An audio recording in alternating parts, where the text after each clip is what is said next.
Olá, bem-vindos ao programa Professor Merino Responde. Eu sou advogado, professor de Direito, estou aqui sempre com um tema educativo para a sociedade e hoje nós temos uma convidada muito especial que vai falar lá de Portugal para a gente, a professora da Universidade Fernando Pessoa, doutora Ana Campina, tem doutorado na área de Direitos Humanos, pós-doutorado, é uma pessoa que tem várias obras escritas justamente sobre essa questão de direitos humanos nessas crises humanitárias, ao qual ocorreu aqui no sul do Brasil com essas enchentes, e ela vai agora falar para a gente sobre essa questão, esclarecendo pontos sobre ponto de vista dos direitos humanos. Apresento a todos a professora doutora Ana Campina, que seja muito bem-vinda. É com muita honra que estou neste programa e é com muita honra que venho agradecer ao Sr. Professor Dr. Filipe Merino este honroso convite para participar neste programa televisivo. O Professor Filipe Merino Responde. Quanto me é dado a entender pelas informações que nos vão chegando relativas às catástrofes que afetam as várias partes do mundo, é sem dúvida, sejam elas de natureza de enchente, sejam elas de natureza de outra qualquer área, mas que a natureza vai dando resposta, sem dúvida que é um efeito que começa a ser indubitável das alterações climáticas. E isto é altamente preocupante, tão simplesmente pelas consequências que tem. Pelas consequências, em primeiro lugar, e mais do que tudo, humanas, com o sofrimento, com a morte de milhões de pessoas um pouco por todo o mundo, à escala global, assim como também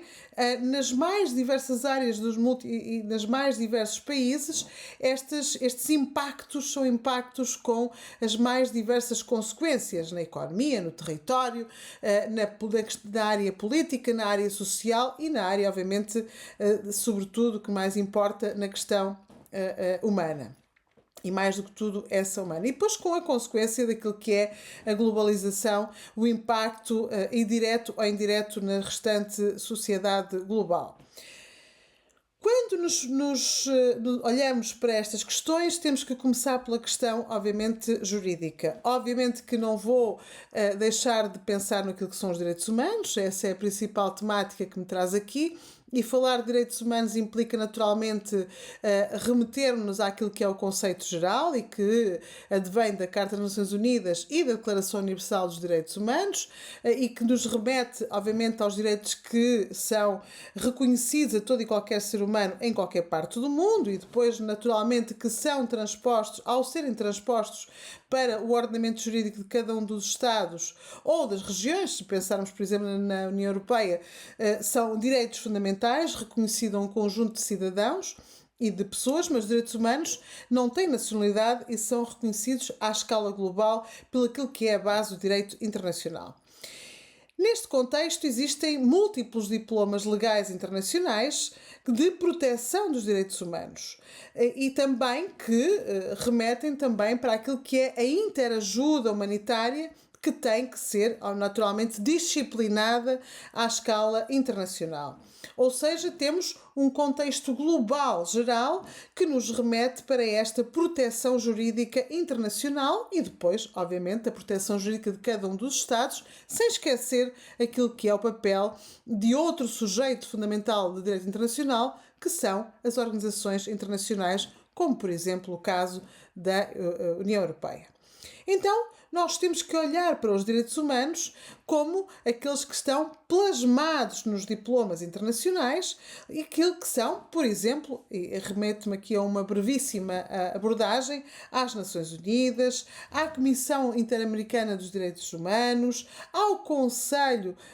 da Europa, à União Europeia, à União Africana e entre outras organizações internacionais que são sempre instrumentos e que têm instrumentos jurídicos para proteger aquilo que são os direitos humanos, sem entrar naturalmente naquilo que é a área judicial.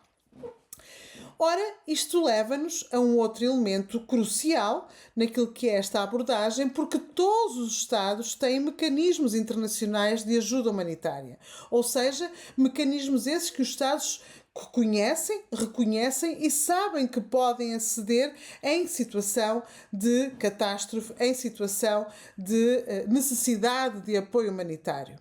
Porém, é preciso ter consciência, é preciso ter sempre noção de que este recorrer aos instrumentos de ajuda humanitária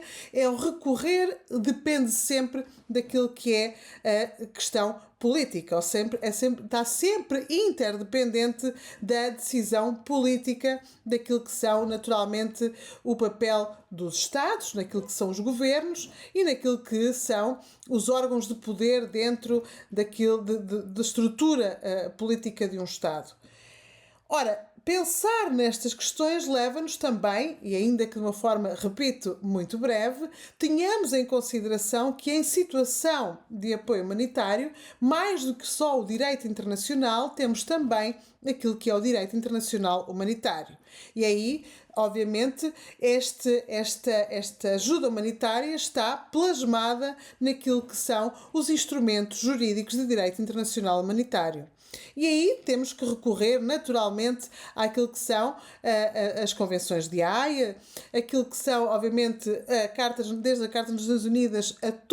e a Declaração Universal dos Direitos Humanos e a todo o ordenamento jurídico que está adjacente às Nações Unidas, assim como também as Convenções de Genebra e os seus protocolos, aos tratados da União Europeia, em particular ao Tratado de Funcionamento da União Europeia e aquilo que são, obviamente, acordos, mas sobretudo a Carta dos Direitos Fundamentais da União Europeia, assim como também, e olhando para a América, em particular para a América Latina e em particular para o Brasil, dentro da conjuntura regional que enfrenta, a Comissão Interamericana dos Direitos Humanos, assim como também outros instrumentos que podemos recorrer tanto a nível económico como a nível humanitário puro e duro, assim como algo que é crucial num paralelismo com as ONGs, as ONG. Isto significa que as organizações não-governamentais são um instrumento de apoio e de parceria com os Estados e que têm sempre um papel crucial, sendo que, naturalmente, nós temos sempre que olhar para a questão dos direitos humanos como um elemento supranacional. Ora, olhar para estas questões leva-nos, naturalmente, a ter duas questões fundamentais em mente. Em primeiro lugar, aquilo que é a proteção jurídica internacional dos direitos humanos e a proteção jurídica que está, obviamente, transcrita naquilo que é o direito de cada um dos Estados. E, naturalmente, o Brasil tem todos estes instrumentos e está dentro daquilo que é a proteção jurídica internacional. Mais do que isso, temos ainda também que olhar para aquilo que é a necessidade de dar resposta a uma catástrofe como aquela que se vive no Rio Grande do Sul, como outra em qualquer parte do mundo, sejam as enchentes, sejam ondas de calor, sejam os incêndios, sejam os tornados, sejam, obviamente, todas aquelas catástrofes que afetam várias partes do mundo. Não tendo tempo, mas não deixando de referir, naturalmente que estas alterações climáticas têm um impacto no contexto internacional e não podemos esquecer aquilo que neste momento é a Agenda 2030 para das Nações Unidas e que tem um fator crucial porque está a levar todos os Estados a ter um papel ativo e interventivo para alcançar esses objetivos, onde o apoio humanitário e onde a proteção dos cidadãos está em primeiro lugar como topo das prioridades. Então, olharmos para este drama que se vive no Rio Grande do Sul e que o Brasil enfrenta de uma forma, e é evidente que temos assistido também a um outro fator crucial quando falamos de ajuda humanitária, a inter-relação de países, os outros países que têm por obrigação e que têm essa missão de prestar apoio humanitário, como aconteceu entre vários países que enviaram apoio humanitário para os Estados, para o Estado brasileiro e para o Estado do Rio Grande do Sul dentro do Brasil. Naturalmente que temos todo um conjunto de elementos que são cruciais na resposta a estes elementos. É certo que nunca é suficiente. É certo que a reparação da vida humana e depois todas as consequências que advêm destas catástrofes, a duração no tempo, a incerteza do comportamento da natureza são múltiplos fatores que muitas vezes caracterizam o apoio humanitário, seja pelo próprio país, seja aquilo que é o apelo a outros países ou a comunidade internacional a dar resposta. Sem dúvida é sempre muito insuficiente, sobretudo porque não se reparam vidas humanas e porque é sempre muito difícil dar resposta em tempo útil. Certo é que este é um dos fatores mais importantes naquilo que se remete à vida humana em comunidade, naquilo que são os tão afamados e aquilo que é a necessidade de mais e mais proteger e promover os direitos humanos, porque aquilo que é o grande desafio dos próximos tempos e das próximas gerações é não só travar os efeitos das alterações climáticas, como reforçar aquilo que são os direitos humanos. Creio que nem necessitaremos de muitos mais documentos jurídicos, mas acredito sim que é preciso que eles sejam tornados realidade e, mais do que isso, criar sempre todas as condições políticas para que seja possível prevenir o sofrimento, dar resposta às questões de catástrofe e, sobretudo, criar condições para que as alterações climáticas sejam travadas por todos, porque não é missão de um, é missão de todos. E, finalmente, naturalmente, aquilo que é crucial na vida de um Estado, que é garantir o apoio a todos e garantir o apoio da necessidade a todos os cidadãos e a todos os seus cidadãos que estão no seu território. Portanto,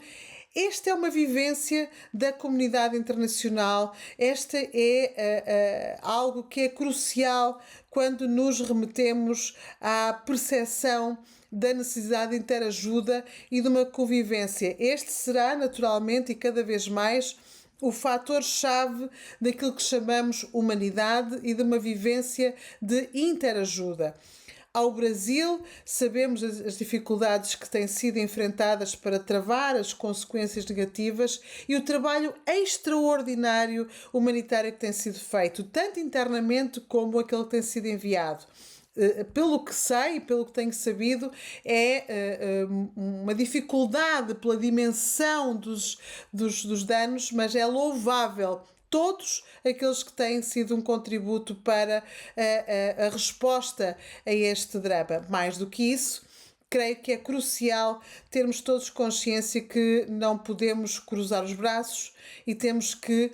todos enfrentar este desafio, porque a natureza é impossível de travar. Por isso, eu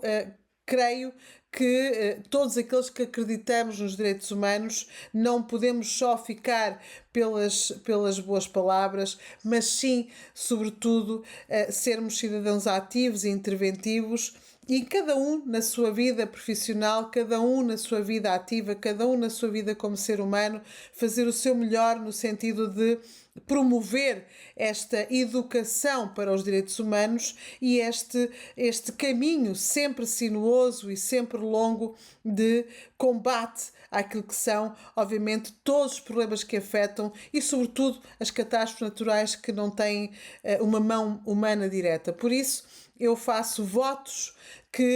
e desejo sinceramente que o Brasil supere rapidamente este drama e que haja possibilidade de reconstruir esta região e, sobretudo, obviamente as vidas humanas são irreparáveis, mas, sobretudo, criar condições para que estes cidadãos possam aceder àquilo que é a sua vida o mais normal possível, dentro das condições de uma certeza que terem todo o apoio, e certo que a comunidade internacional está de olhos postos neste drama e, naturalmente, Portugal está muito atento, sendo que as notícias que nos chegam são muito preocupantes, mas também estamos todos atentos no sentido de dar o apoio necessário. Muito boa a fala da professora Ana Campina, nos ajudou bastante aqui a esclarecer as questões do ponto de vista dos direitos humanos. Eu quero agradecer a participação dela, essa contribuição aqui para o Brasil. Nos acompanhe nas redes sociais, Facebook, Instagram, também na nossa página do YouTube, Professor Merino Advogado, e o nosso WhatsApp para dúvidas, 519962-262. Um grande abraço.